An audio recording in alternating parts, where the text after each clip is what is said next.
Time for the final call. On this date, March 30th, 1982, Sergeant Thomas Lloyd Callies of the Huron Police Department, South Dakota, was stabbed to death when he and another officer responded to a domestic disturbance at a local residence on Frank Street at 6:30 a.m.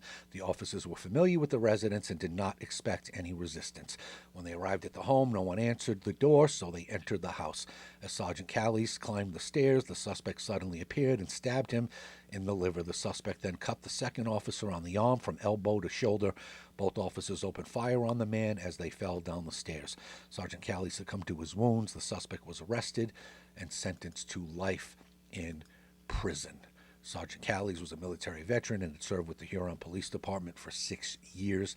He was survived by his 2 children. Also on this date, police officer Henry Daniel Berry, Philadelphia Police Department in 1938, died from gunshot wounds suffered 13 days before when he was shot by a man he had caught trying to rob a florist shop at 8th Street and Parish Street. A suspect was arrested, tried, and sentenced to death. He was executed on February 26, 1940.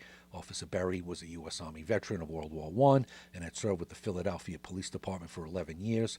He was survived by his 3 children. Also, on this date in 1899, night watchman William H. Kilroy of the Nevada City Police Department, California, was shot and killed by a man he suspected of committing several burglaries in Nevada City.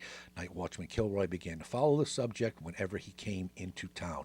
Shortly after midnight on March 30th, watchman Kilroy encountered the subject at a saloon and was confronted by the man. The two walked a short distance to the intersection of Broad Street and Pine Street, where the man threatened watchman Kilroy.